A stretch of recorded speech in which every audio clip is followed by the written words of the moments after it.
think Anthony Davis winds up in the Lakers uniform? Absolutely not. Absolutely not. Is that the fan or is that reality? Both. I can't separate the two. Still think the Clippers going to win the championship. Damn right. And we got a better chance of Anthony Davis than the Lakers. I digress. Let me go here first. I was with Rich Paul this Saturday, and I'm not supposed to say things like this, but sometimes life hits you and you just got to be real about it. So I'm going to put my job before me, the person, and I'm going to tell you what he told me. You know what he told me on Saturday night about Anthony Davis coming here? Nothing. You know why? Just leaked this Monday. I don't know what happened on Saturday. I wasted an opportunity with Rich Paul sitting there and didn't ask him a damn thing about this because I didn't know a damn thing about this. This is not urgency. This is not pressure. Even they've been on record, New Orleans, saying we feel the same after your report, Woj, as we did before your report. We still have this trade deadline. We still have the offseason. We still have another trade deadline. This guy has no right to tell us what we have to do. He can only express his voice, what he feels, and then we'll react accordingly. I love that. I'm sorry, Laker fans. I know in the past it's always worked out for them to get the big man across the universe, but it's not going to work this time, at least not in this moment, because of this report. I disagree. I think it was great timing by Rich Paul and Clutch, and I think that's what AD signed up for when he signed with them. He wanted a strategic approach to his legacy, to building his legacy, and to try and get in the contending of a championship. This is what he wanted. This is what they're giving to him. So at this point in time, New Orleans is in a situation where if they wait till after the trade deadline, then Boston is sitting there with two assets that they may not want to give up. They want to give their picks up, but then they can play coy with them, and you may not get the package because if AD wants to come to LA, and that's what he's saying by doing it now, 10 days before the trade deadline, then you say, you know what, I may not want to give one. I may get Jaylen Brown and not Jason Tatum up. And then the market shifts and gets smaller like it did with Toronto. Now, with Kawhi Leonard, Toronto was the only team that was ready to risk it all for 1 year on this asset. And I think if you hold off and don't take the package that the Lakers are giving, which is a very good package that helps you build towards the future, then you put yourself in danger of not getting much for him. You think he winds up with the Lakers? I do think he winds up with the Lakers. Didn't he say they have the best package right now? Didn't he say I want to go to a consistent winner? I mean, the Lakers been losing for the last 6 years. I think him going to a team is going to make them a consistent winner. And the writing's been on the wall for a while. You know, in September when he signed with Clutch Sports, you know, that was a sign. When Bron did whatever he did early in the season, saying how much you'd love to have AD, that was a sign, even though AD played like it didn't matter. And I really respect AD from the standpoint of there's no guesswork now. You're giving the New Orleans Pelicans enough time to know there's no future with us. So start thinking about rebuilding, take your feelings out of the equation and get the best business deal done. Possibly, you know, the Celtics have a better package overall if it gets to that far. But like Dante just touched on, the package can change, you know, over time.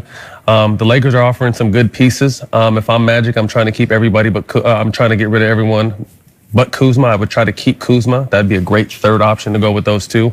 But I think he'll be a Laker in the next 10 days. The fan in me wants to say yes. The reasonable person in me, I'm not sure. All right, then both of y'all, what's the package? I see McNuggets. No, I see big ballers. What you see is the package? They have a sense of urgency for a set of young players, and they're not.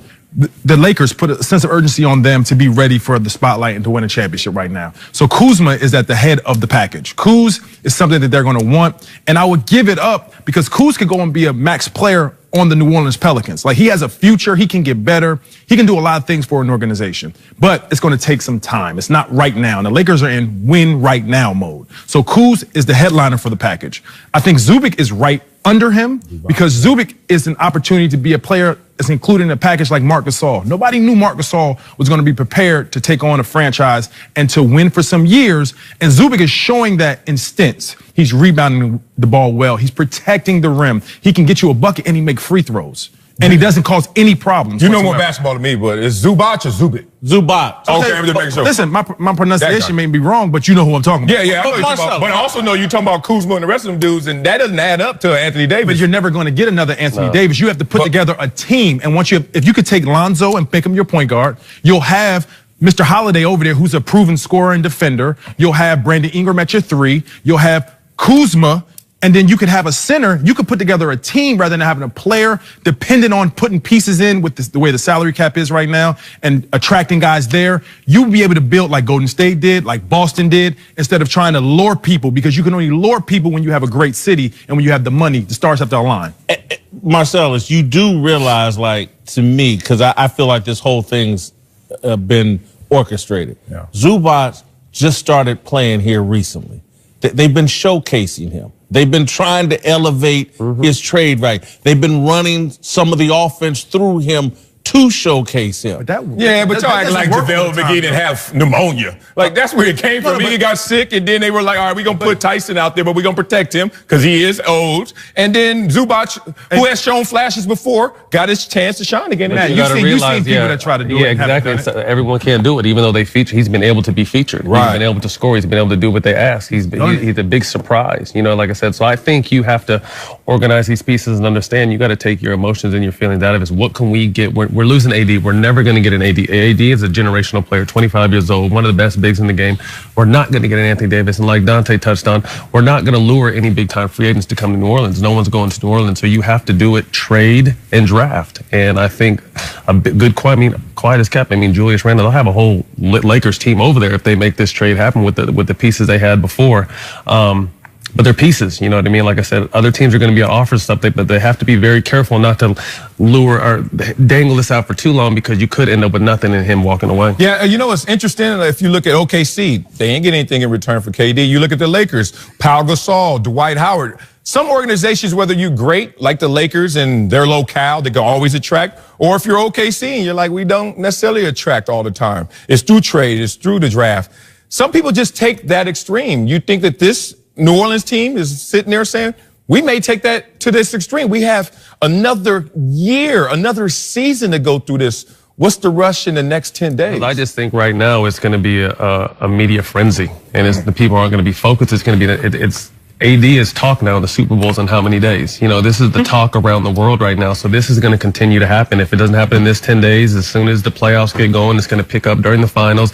It's going to be a situation, unfortunately, where it's going to be overbearing, and they're probably going to have to get rid of him, because I know the fans are probably going to be in their feelings and turn on him. The city's going to turn on him. It's going to be a tough working environment. So it's going to be a situation where I don't think it'll last his contract there. Like, something's going to have to happen. And you lose your leverage. Leverage is the biggest point. In these 10 days, the Lakers have to give you their best package, put their best foot forward. Once that leverage goes away, and AD's saying, you know what, I'm only signing with the Lakers, because that's the next one to come. That has to happen. That's going to come. Now he's playing coy in the best interest of the organization for you to move on. But you let these 10 days go past and the trade deadline go past, and now I'm only signing with the Lakers. Now Magic and the Lakers have the leverage, and now you don't have to give up Kuzma. Now you only have to give up Brandon Ingram and what other pieces that you want to, because you have all the leverage, and the team is now going to have to take him knowing he's not going to sign, and they're not going to risk their future. If he doesn't say that within the next 10 days, New Orleans can sit there safely and say Boston still has a more attractive package. So it's on AD right now, correct? Then the leverage goes to Boston after the 10 days, because now I have the most attractive package. It'll never be on New Orleans. Right. Really. They're always they're going to be able to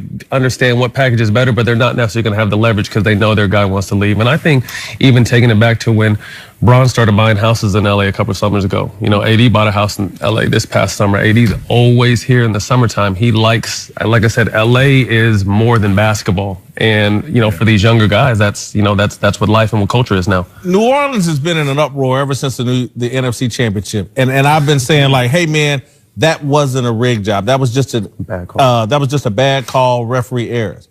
When you look at the history of the NBA, go all the way back to George Mikan, Minneapolis Lakers, go to Wilt, to Kareem, to Shaq. The biggest attraction winds up on the Lakers. It's not a coincidence. What Matt is talking about, this has been in motion for years, even before LeBron got here. If the NBA is invested in the Lakers and LeBron James, and their TV ratings have slipped this year, they need a fix. Yeah, but Paul George was on his way to the Lakers as well, and things can get interrupted. You don't have to be AD, but they can still follow the same beat. So AD says, I'm on out of town. And you never know how an organization get in their feelings. They say, we get you out of town. We're just not going to get you where you want to land. But the Lakers, they waited. They waited. They played coy on that one too, and you didn't give them your best. You didn't put your best foot forward on that one. And said, "I'll wait." The Lakers could learn. So the Lakers could learn in this situation. Like, and I understand that why Boston is your best package, because Boston may change on you. They have changed on you before. 4 unknown draft picks we don't know, rather than 4 or 5 commodities. Like, that's different than we don't know what could get. Injury could happen. Jason Tatum could get hurt. God willing, I hope that doesn't happen. Their assets could get hurt, and it could change the package, and then you could be stuck. Okay, look, I think it's inevitable, but here's what I think. And again, this is why I think this has all been in motion for years. We've created this myth, and it's a myth in my mind, that Brandon Ingram is some sort of special player, that he's baby KD. And I'm like, no, he's not. No, he's not. He's a toothpick who can make some mid-range jumpers. He's not winning a championship for anybody. Quit comparing him to KD. But the whole media has been in on this selling and elevating the value of Brandon Ingram. Now I've just watched them pulling the rabbit out of the hat. Hey, we're going to throw Zubac out here for 10 games and have oh, look at Zubac. Oh, my God. You can feature him. He's an asset. The whole poker. New Orleans is about to buy some fool's gold, and everybody's going to be okay with it. And Anthony Davis is going to come over, and the NBA is going to fix itself and have the LeBron show. And so let's just quickly move to the other topic. I think it's inevitable. I disagree with everything you just said. You said the same thing about the Memphis trade with Pau Gasol. Yeah, I just disagree. That's not happening in the next 10 days, and it may happen next trade deadline next year. Let's go with a hypothetical, because he believes, and I believe he's coming to the Lakers. He just wants the Clippers to be involved. If he gets, with no assets. If he gets to the Lakers this year, AD, are they a threat to Golden State? Hell no. What? Why are we doing this? Okay, AD, you can come here and live and have a greater life outside the game of basketball, and you're more than an athlete. I love all that. But you're not gonna be a champion. If you leave that roster with LeBron, and you leave it with AD and the remains and ashes of a roster, because everybody else has to go to get AD, who's shooting? This is a team that shoots 28 in the league from 3-point. Who's shooting? They 30th in free throw percent. Like, who's shooting? They can't. I got something for that. Oh, go. So if you take AD, right, and you ship some out. Everything. Your shooters, so you still have Caldwell Pope. You still have. No, you need to go with that contract. If they don't, you Hart. But none of them shoot possibility. Then you still got people that could be bought out in shooting. Like, shooting can be bought at this point in time at the trade deadline. So Melo's still out there. J.R. Smith could be bought out. What I'm saying is, I'm not saying they'll beat the Warriors. No disrespect. That's a champion. That's a team that's running well right now. And Boogie Cousins doing his thing. No disrespect. But you could find shooting and make a team comparable to give them a scare, but the next year is where you'll be in contention for a championship and really there. Well, I think the Lakers and Magic have done a good job of showing they found these vet minimums with quality in the summer when they signed JaVale, when they signed Lance, when they signed Beasley, when they signed Rondo. And I looked at it as like, these are seasoned, proven guys in the right situation they can make work, and they've all played well. I love that Beasley's finally getting a chance to play because he's very talented, but JaVale's played great. Lance has had his flashes playing great. Rondo's Rondo. He's been hurt, but when he's in, he affects the game. Tyson, you know what I mean? So they've been able to put bits and pieces together. Normally, when you blow up a team and get everyone, it's hard to find spots, but there's enough veterans out there who aren't playing bought out trades that can possibly help fill this roster. But like Dante said, next year is where you're going to be able to possibly not get a max player, but another solid, good all-star type player. And then it's going to be up for Dusty. No threat to Golden State. It'll be a challenge. They might get a game or two if it ever gets there in the playoffs. But no, I don't even think anyone is going to touch the Warriors this year. Okay, so I mean, y'all sitting there saying that, and I know it was just one game, but game one of last year's NBA Finals, if not for J.R. Smith, LeBron and those spare parts would have taken game one. It just would have made the season, the finals 1 game longer. Okay, but again, if they can get 1 game with them spare parts, you telling me you add Anthony Davis, who can shoot from anywhere on the court and who can contest? They've added Boogie as well. We haven't seen him in the finals. Boogie compared to AD? No, you get AD, we get Boogie as champions. It's a little different. Said best big man in basketball. I think they give him a scare. I think if they're fully healthy, that is as you know, winning a championship is about health, momentum, chemistry, playing at the right time. If one of those things goes wrong, then you got a problem. But you got to hope for one of those things to go wrong. You can put together a team that have had championship experience, veterans, hungry, playing for money. That's scary when you got a team going into the finals against guys who just are adding to their legacy or adding something to already what they have. I know one thing. If this trade don't happen, Luke Walton is getting clipped. Married it That's the only other piece. That's the only other move they can make. If they don't get Anthony Davis, see you, Luke. I think patience is a virtue, Yes. and they're going to be virtuous. I think this it's. time. I think unfortunately where we're at in today's age, there's no time for patience. And I think I even touched on the point you made with Brandon Ingram. If you take a step back, Paul George wasn't Paul George his first or second year in the NBA. Victor Oladipo didn't come into his own until his fifth or sixth year. wasn't. KD took a minute. It takes KD a averaged minute. 25 as a rookie. KD Yeah, how many wins they win? How many games they win? It I'm just saying, takes- no disrespect to his legacy. I'm just saying but he wasn't- it takes time. Some guys are ready to go automatically. Some guys it takes a few years to develop. And I think obviously being in LA, there's so much spotlight on Brandon Ingram day to day. But I think he is a solid 20-point-a-guy player. Kuzma to me is a better player and a higher upside. He's another 20-point player. I love Zoe. He's just been unhealthy. But when he's healthy, his defense, his ball movement, his basketball IQ is unmatched. They have some pieces. To your point, D'Angelo Russell turned into Man, an all-star out there on the East. shunned him basically. on his All-star. exit. Yeah, All-star. D'Angelo Russell's not a toothpick. Brandon Ingram is. Stick around. Later in the show, we'll give you our approval ratings for LeBron James and Uncle Jimmy